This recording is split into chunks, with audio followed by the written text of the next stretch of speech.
missile strikes continue as the Israel-Hamas war rages on. And we know the Israeli government is out in Tel Aviv, Israel, giving an update on the Israel-Hamas war right now and an update on the latest of the hostage situation. Take a listen. Good afternoon, everyone. Shalom. I'm Tal Heinrich, spokesperson for the Israeli Prime Minister's office. Today is day 236 of the October 7th war, and our war aims haven't changed since Hamas's army of terror invaded our border.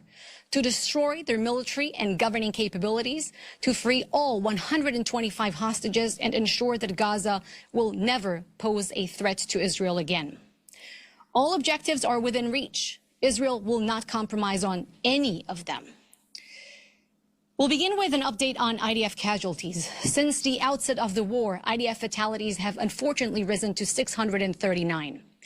Staff Sergeant Ido Appel was aged 21 years old and was from Tzofar in the Negev desert. Staff Sergeant Amir Galilov was 20 and from Shimshit in the Galilee. Staff Sergeant Uri Bar-Or was 21 from Midreshet Ben Gurion, also in the Negev. All three fell in battle in southern Gaza. May their memories be a blessing. Our hearts go out to all the families of those soldiers killed in action defending our country, as well as to those who were murdered, taken hostage, and wounded.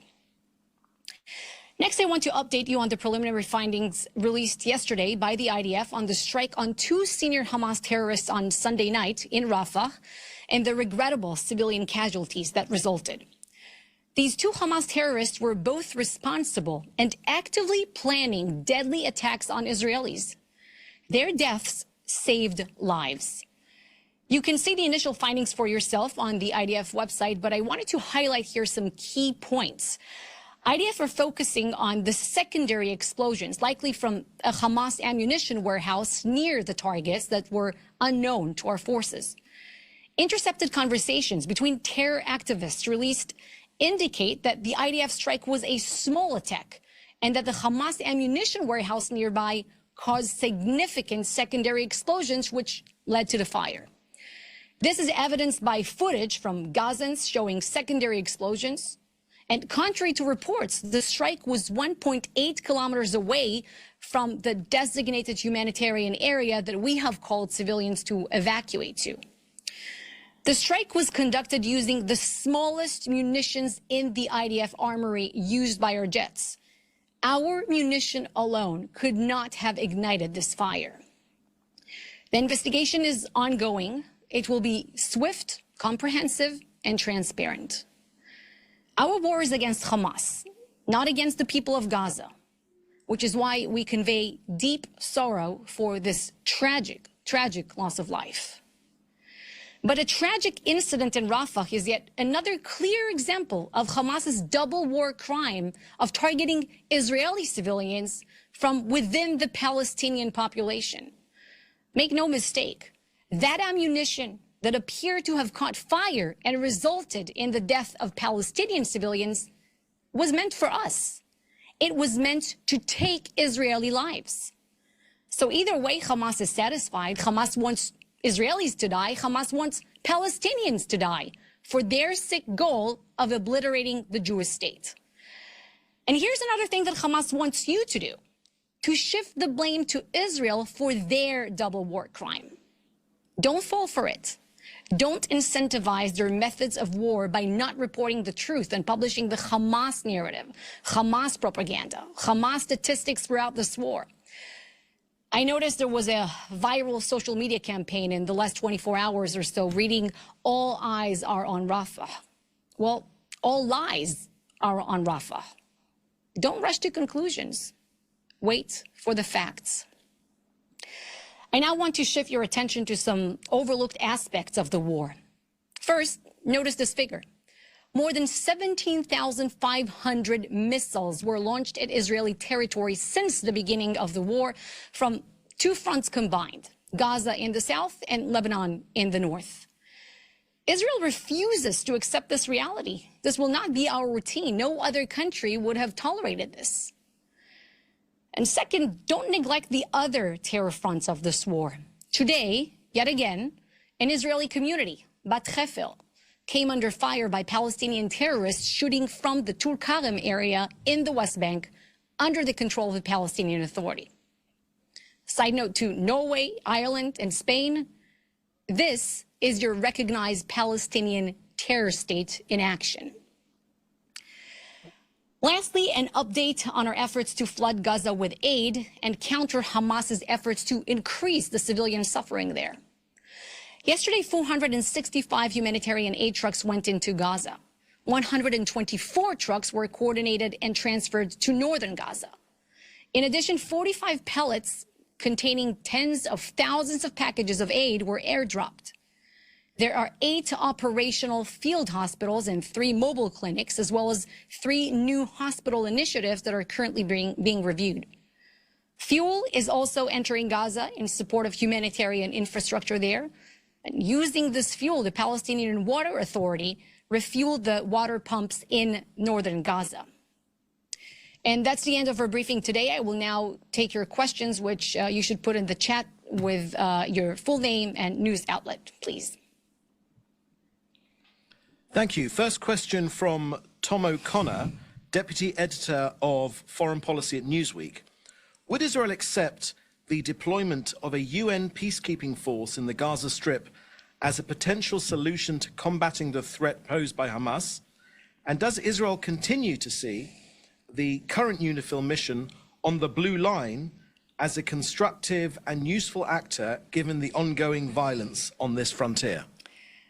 Thank you for your question, Tom. What we want to see in Gaza in the day after Hamas is a demilitarized territory and a de-radicalized society, potentially run by local civil administrators who have no link to terrorism, of course. Now, based on past and current experience that Israel has had with UN peacekeeping forces, it certainly doesn't appear to put it mildly, that a mission of this kind, a UN mission, could guarantee our security. So this is why we say, and the Prime Minister said, that in the foreseeable future, Israel will have to maintain some security responsibility over the Gaza Strip to make sure that we don't see any kind of resurgence of terrorism after we destroy Hamas as a governing body and as a army of terror. And what do I mean when I say past and current experience with UN peacekeeping forces? You know, UNIFIL forces, you mentioned them, along with the Lebanese government, they were supposed to keep the calm on our border with Lebanon by enforcing UN Security Council Resolution 1701, according to which Hezbollah, at the end of the Second Lebanon War in 2006, was supposed to withdraw its forces 18 miles north, away from the border with Israel. And this hasn't happened. We've had missiles, hostile drone infiltrations from the north almost every day now. Israeli soldiers, Israeli civilians were killed, were injured by Hezbollah fire. And don't forget that we have about 61,000 Israelis who still can't return to their homes in the north for nearly 8 months now. Do you think they trust UN security guarantees? Of course not. Also, don't forget that we already had a UN peacekeeping force in the Gaza Strip and in the Sinai, that they were supposed to keep the calm after the Suez Canal crisis back in '56. And what happened in 1967? Egyptian President Jamal Abdel Nasser, he asked them to leave, so they left. And he went ahead to launch a war against Israel, the Six-Day War. So to your question, fool me once, fool me twice, but a third time, it's clear that UN forces alone won't be sufficient to ensure anyone's security in Israel. Thank you. Question from James Mackenzie at Reuters regarding the situation between Hamas and Fatah. Do you have any comment on their efforts to reach a reconciliation, specifically on the recent talks convened by China? Hamas seems to indicate in its recent statements that it would like to play a role in the post-war phase of Palestinian politics and is talking about seeking a deal with Rafah over forming a government of technocrats. How would Israel view such a development?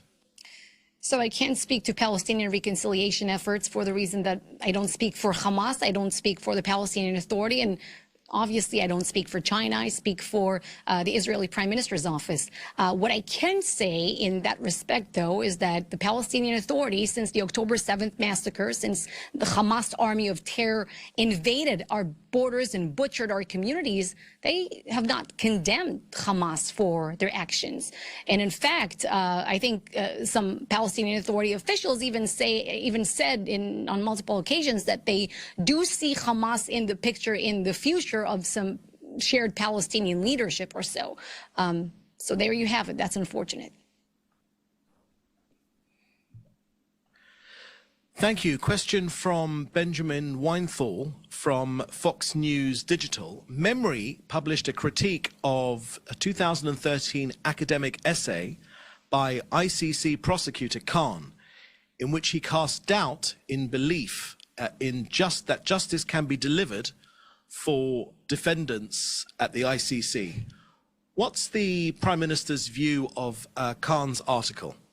Well, I haven't seen this article, but what the ICC chief prosecutor is trying to do is, it's a vicious smear against Israel, and it's not only about Israeli leaders. Of course, it's about trying an attempt to prevent Israel from exercising its right of self-defense.